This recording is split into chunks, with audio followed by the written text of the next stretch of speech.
Hi guys, welcome back to my channel, Monkey Wrench. I'm Kelly, the monkey with the wrench.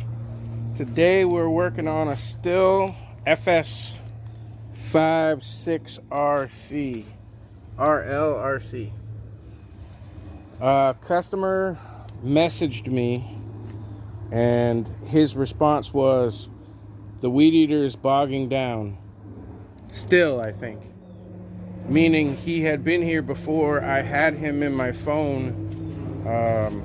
You know, I type stuff in the phone, so I kind of know who the person is. But I do not remember this cat, and I do not ever remember working on this machine. So, this ought to be fun. But let's start it up real quick and show you what's going on with it. And then see if we can figure out why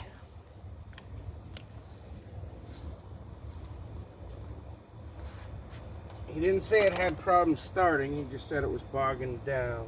So let's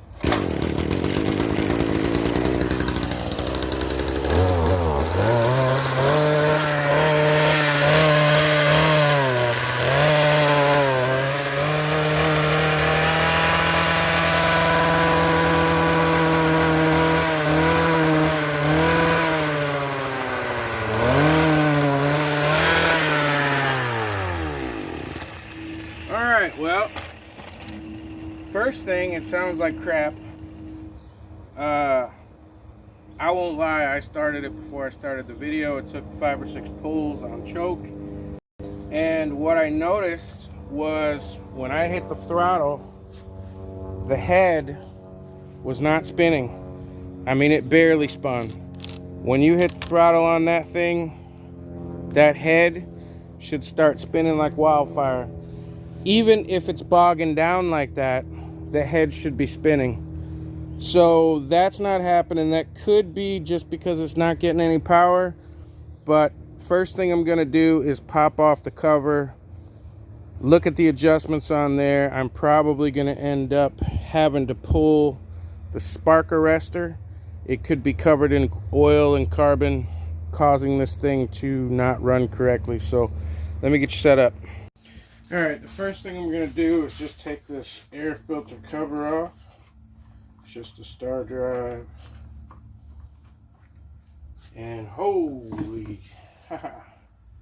this is, that's pretty roughed up. It's fallen apart. It's been soaked. You see all the stuff falling off of it. That is pretty well done up. This does not have a new carburetor on it. The carburetor is all covered in oil. First off, I can tell you to the customer, if you're watching, you are probably putting too much oil in here. Let me see if I can get you a little bit closer. Now, being covered in dust and dirt, that's normal. But you already saw I squirted that with some gasoline already just to kind of wet it and clear it, and it is covered in gunk and filth and oil. My guess, you're probably putting too much oil in your mix. Double check the manufacturer. When you buy premix, it says 40 to 1, 50 to 1. Double check the manufacturer and find out what this calls for. If it calls for 40 to 1 and you're putting 50 in, you're getting way too much oil. The oil has to come out somewhere. If it does call for 50 to 1, you need to clean this thing up more. My guess is this thing's being used commercially. I have not met this guy yet. Apparently I've dealt with him before. It's been a long time. I don't remember this machine. It's true, I get a lot of machines that come through here, and my customers know they can just message me and drop something off. And let's see what we got here. I don't have a flashlight. I just was on Amazon ordering one. So before I go messing with this too much, there is an adjustment here for idle. But it looks like I'm going to have to adjust inside the carburetor. There's a high and a low. And my spline is just kind of, my spline tool isn't really grabbing onto the splines on the high side. Looks like somebody might have tried jamming something in there and turning it, and it didn't work. So I'm not going to be able to adjust the high side, but the low side seems to be grabbing. The high side is what we're concerned about. So let me start it up and see if I can mess with this at all. And then we're going to end up pulling these covers and getting to our exhaust to find out if there's this much crap here. It's very possible the spark arrestor is covered in carbon. That will stop the exhaust from leaving, and that will bog down your machine. So let's take a look.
Okay, it sounds a little bit better.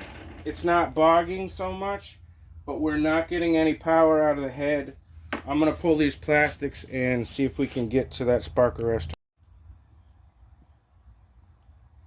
Alright, I've loosened the 3 screws that hold this back casing on.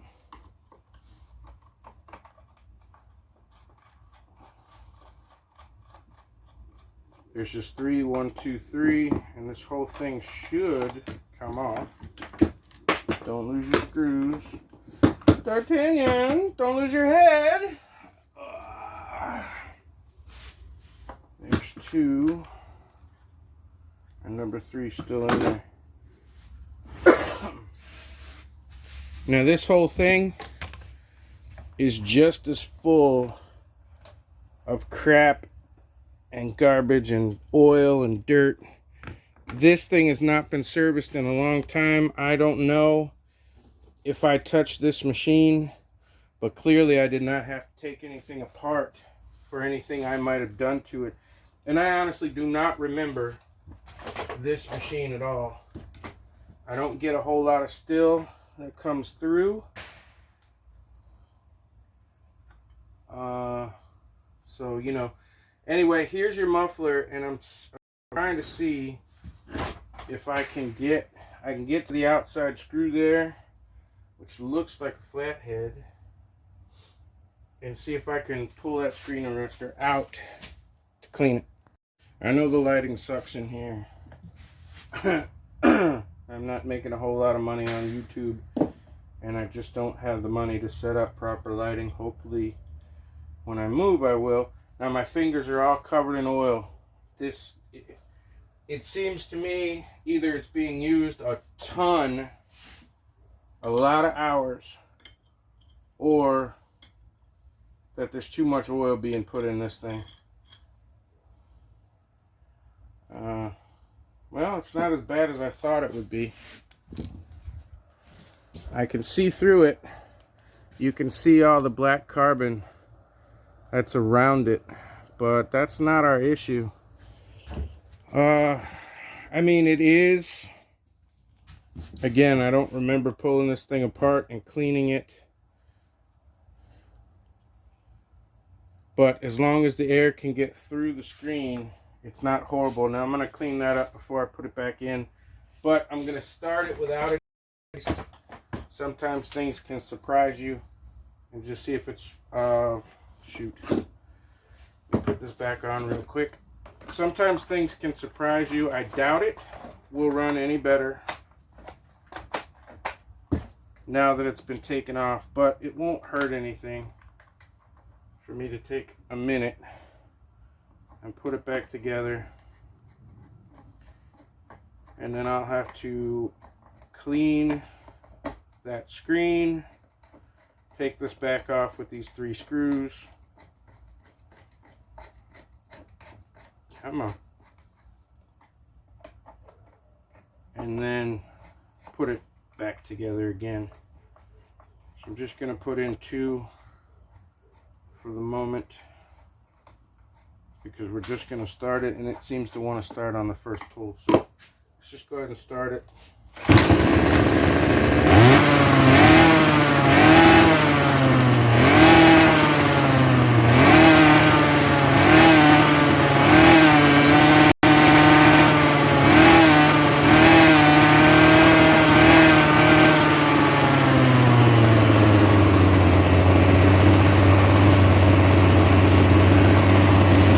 Okay, what's bothering me is not the fact that the carburetor is messed up.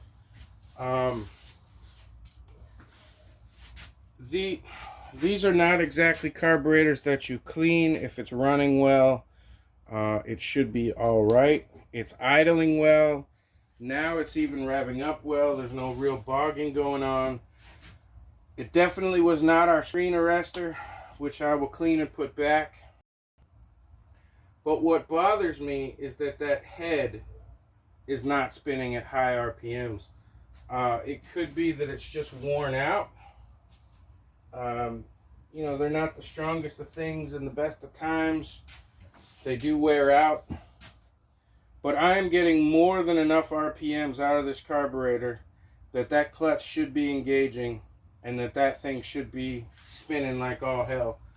So I need to check out a few more things and I'll bring you back. Okay. There's not a whole lot I can do with that carburetor. The adjustments have been messed up and my adjustment tool won't do a whole lot. But I did get it to run fairly smooth, and at high RPMs we're still not spinning. So the easiest thing to check first would be to take the head off. I'm going to take this bolt all the way out just for you guys, and we're going to spin this head. Just give it a rock while you're pulling it, and I want to take a look at the end of our cable, and our actual drive cable looks like it's just fine. The easiest thing to check is to see if that cable's been rounded over. It should be square. You should have corners. It does not look like it's been rounded over. That is the first thing that I always check, because it's the easiest. You see, you take one bolt out and you can take a look at the cable. Now, I'm also going to pull this cable out. I could take it apart up here at the head to see if this end is squared off or rounded, but it's just as easy, because this is a solid cable, to just pull this out. That gives you a chance to check and see if your drive cable is broken anywhere, which ours is not. It should be the same on both ends. On these commercial machines, they are the same on both ends. And I can check and I can see if I can get you to see better, that the end of that cable looks just fine. It's square, nothing's been rounded off. The tip looks okay. So I don't think that the drive cable is our problem. I'm going to just slide this back in. It's just a square fitting, so the cable just goes up through the center, and when you get it up there, just spin it a little bit to make sure it goes in the other end, and I know that we're in. Now the other thing that I want to check, and I don't know that I'll be able to show you, is the inside here. When I spin this head, I should be able to see that center gear spin, and I can. I can see it spinning just fine. I'm going to step out here in the light. It's spinning okay, and I'm looking in the center, and the center actually doesn't look rounded out either. Maybe a little. But in order to check that, I'm going to pull this back out just a little bit. I'm going to stick this back through the center there.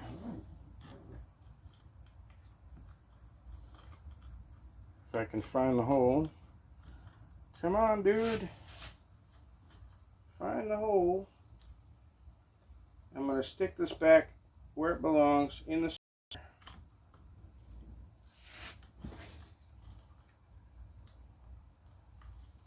And I'm going to give it a spin.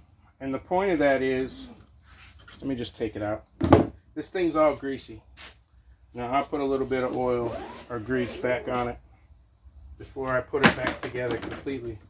But what I'm looking for is to find out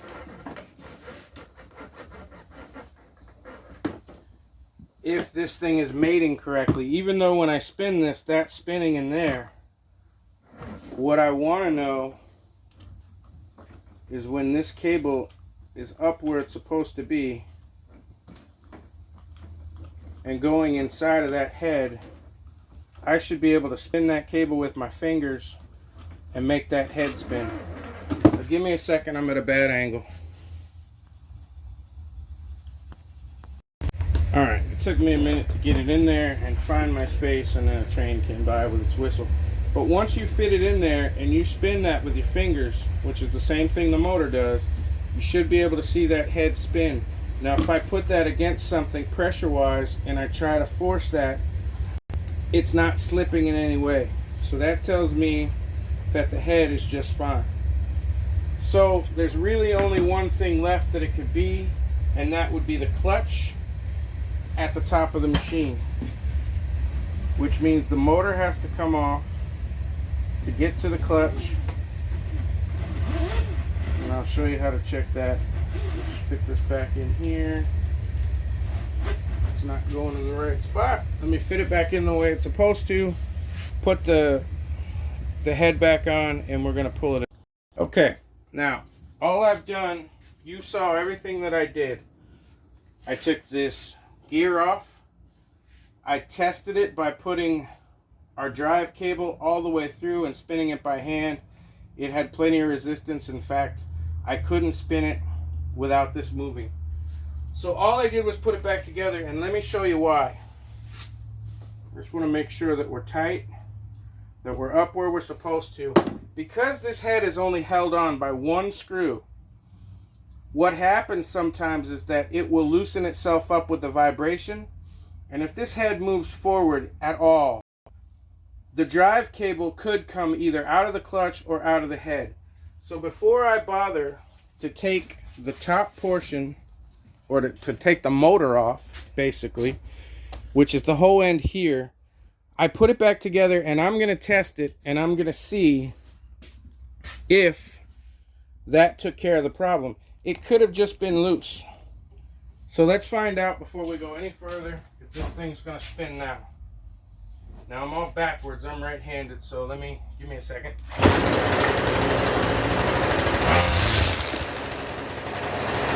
Well, there's your problem. Get everything out of the way.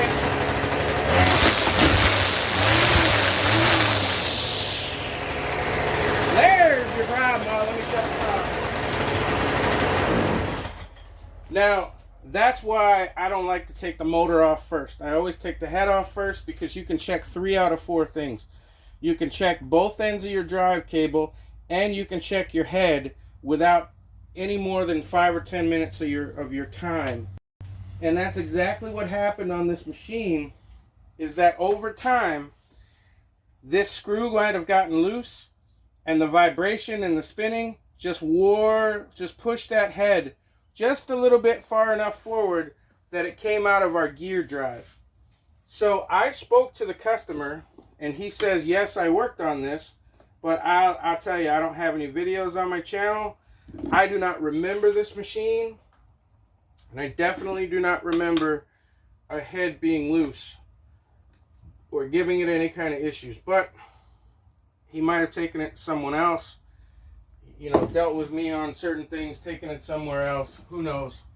But there's your problem. I'm going to take you outside and show you that this thing's working again. Alright, let's just see if we can cut some of this crap down.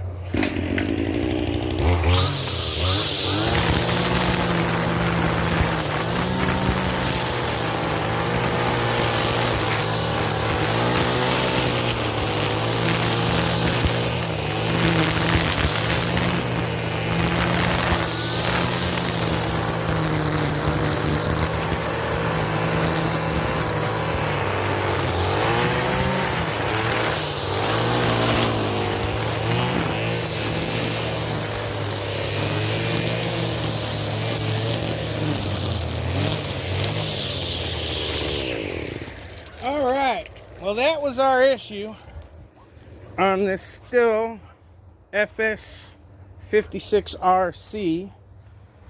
I'm going to leave out here. If you have not seen my previous videos on this Gravely commercial, we rebuilt the motor on this thing, and we got our first hour of use on the motor. So check out those videos. I still have to put my air filter back. I'm going to clean my air filter. I'm going to try to clean off the motor a little bit, put the covers back on, the spark arresters back in, and that's it for this particular machine.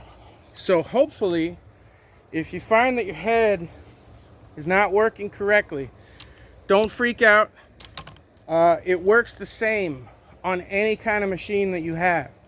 I've got Husqvarna here, Echo, Cub Cadet, which I have to do a video on that Cub Cadet here in a few days. Boland's, Craftsman, blah blah blah. The shafts might have slightly different shapes on the end, but usually they're just a square. And now you know how to check all 4 points and actually not have to take that apart. Now, had that not been the issue, I would have had to take that apart, and I would know automatically that it was the clutch that went bad. Clutches just go bad, they get worn out. So if I knew that both ends of my cable were good, I knew that it slotted in there where it was supposed to and spun and didn't slip or anything, then I would know for sure it was the cable or the clutch. If not, it could have been the head that was bad. We could have replaced that. They're easy enough to replace. Or the cable itself, the drive cable. So those are the 4 things you check. And in this case, we just had one that slipped out, and a few minutes of your time and you can get it fixed and you're back in businesses. So thanks for stopping by. Thanks for watching the channel. Hit the like button on the way out the door. Hit the subscribe button. It's somewhere between my chin and my balls. And we'll see you on the next one.